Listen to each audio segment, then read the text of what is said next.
Fallen Leaf is an action platformer that features some amazing pixel art, adhering to the 8-bit style and also a really great chiptune soundtrack. I adored the pixel art in general, but the character portraits especially. I wanted to mention the graphics and sound first, because before I even started playing, these two elements of the game grabbed my attention immediately, and I'm happy to say that throughout my 8-hour playthrough, they maintained a high quality feel for the entirety of it. Before we dive into the story and gameplay though, if you're new here, please consider hitting that subscribe button. I would greatly appreciate it, and it would help me to reach my current goal of hitting 1,000 subscribers. In Fallen Leaf, you'll step in as either Leaf or his sister Petal, as they look to unravel the story behind a newly released evil being, and also an off-his-rocker wizard named Willow. Throughout the story, there are plenty of funny moments, twists, and the possibility of it concluding with more than one ending. It's meant to be funny and different, and it definitely succeeds in this regard. I don't think it's possible for me to make sense of it with just a brief synopsis without ruining some of its charm that should be experienced firsthand. So let's move on, but I do want to say I highly enjoyed the story they told and the way the dialogue is written. As you progress through Fallen Leaf, you'll traverse its world with a map screen very similar to what you have seen before in Super Mario Bros. 3 and the indie darling Shovel Knight, but much larger in size. As you progress through each level, you'll occasionally be given the option of branching paths. Some levels host hidden maps to unlock secret levels. There are also frequent areas that can be found that host NPCs. Some of these areas are like towns, others host a single important NPC, and others can be establishments like a bar, hotel, or retail store. The variety across these is honestly astounding, and for me personally, I'm not usually one to talk to every NPC in a game, but the dialogue and purpose of each here made it feel meaningful enough that I couldn't help but do just that. You'll find shops to purchase consumable healing items and upgrades, NPCs seeking a specific item you'll acquire from end-level chests, which we'll get into that in a second. Some give you hints, and others are just fun interactions that might give you a good chuckle. These combat-free zones all felt unique and fun to explore and interact with everyone within them. I don't know if that's something that I can say about many pixel art games, to be honest. The last thing I want to mention while we're on the topic of the world itself is the fast travel option here. It's masterfully done and makes not just traveling around its many levels quick and painless, but it also does a great job of displaying which levels are complete and which are not. You even have an encyclopedia and a collection list of all your acquired goods from your treasure hunting journey. Completionists like myself, rejoice! So now that we have pretty much everything except the core gameplay covered, let's dive into that. As I mentioned before, this is an action platformer, and while the best way I can describe how Leaf and Petal play is Mega Man-like, that's not necessarily true for the entire game. The reason for this is because over the course of your journey, you'll recruit several new characters. Switching between them on the fly is quick and easy with the press of one of the trigger buttons on your controller. Each one of them feels unique with different attacks and mobility. Some shoot projectiles, while others will task you with tapping into your inner ninja with their playstyle.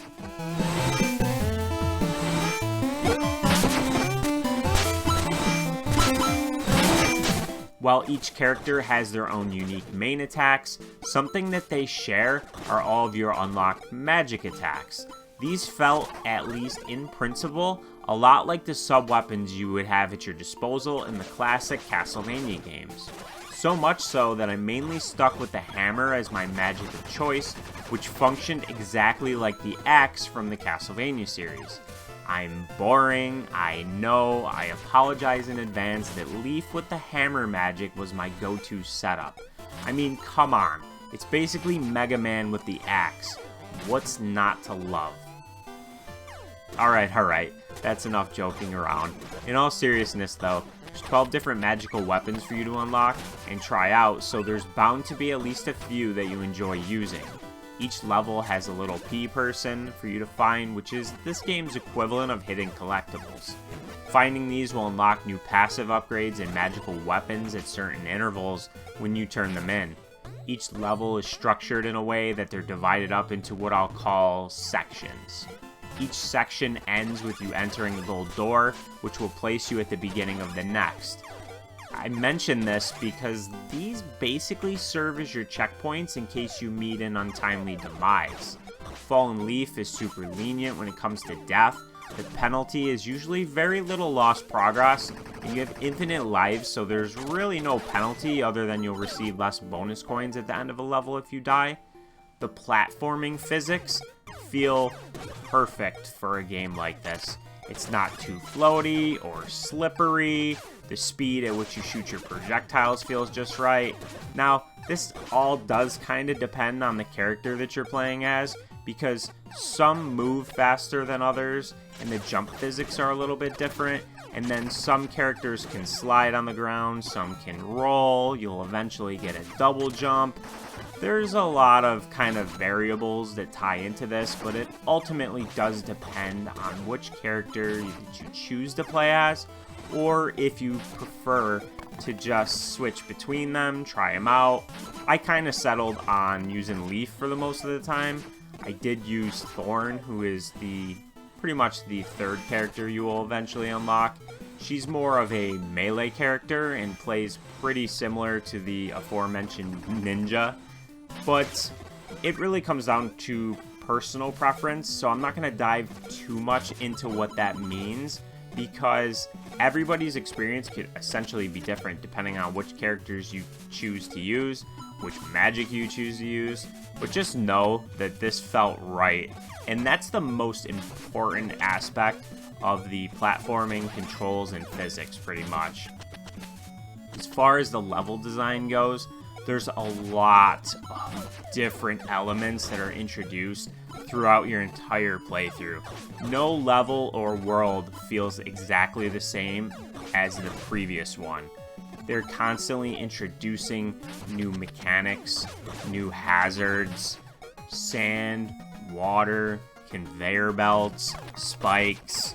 There's constantly something new for you to overcome as you play through.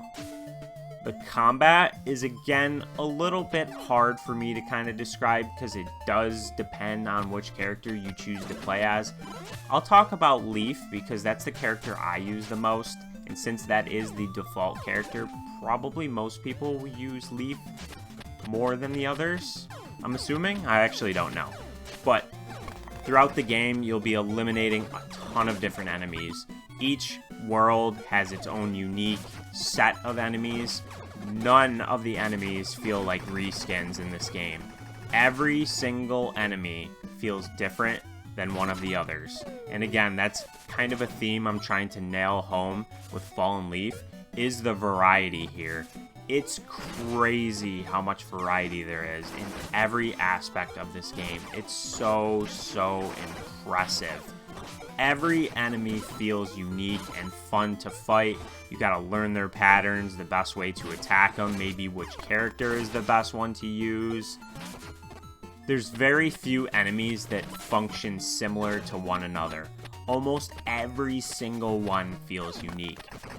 There's also a bunch of mini-bosses that you'll fight about halfway through each world, and then a main boss at the end that when you overcome, you'll move on to the next world, and you're also given a magic upgrade. All of the bosses and mini-bosses were really fun to fight. They each had their own set of attacks and patterns that learning will help you overcome them. It's a tried and true method, and it's done really well here. The next part of this is the upgrades that you'll acquire throughout your journey. There's a bunch of them. There's healing items that you carry that I haven't really talked too much about. I mentioned it briefly. And at the start, you can carry two. Basically, these are items you can purchase in one of the shops or vending machines throughout the game. And these will give you a boost to health or sometimes a boost in damage or fill your magic.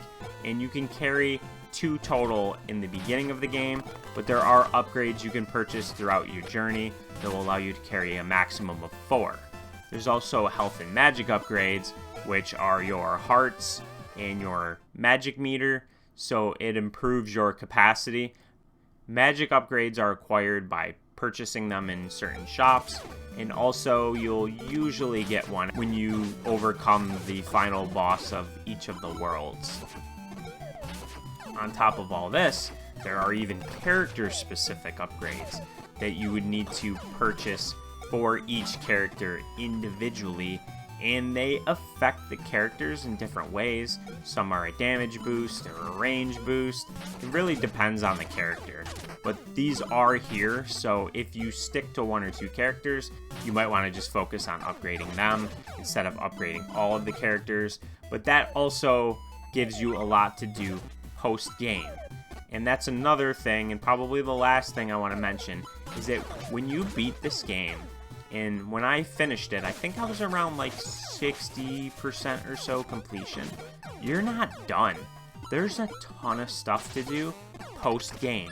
You can go back and replay any of the levels and get the collectibles you missed and try and get the better ending.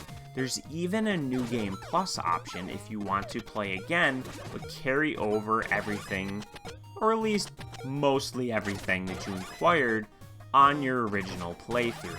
This will keep you busy far, far beyond its initial runtime. This is all obviously very dependent on player skill and how you choose to tackle this with your initial playthrough.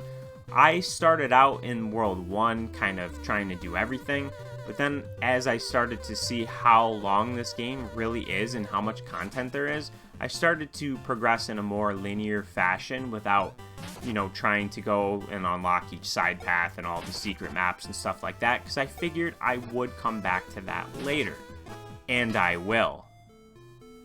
I really cannot understate just how much I enjoyed Fallen Leaf.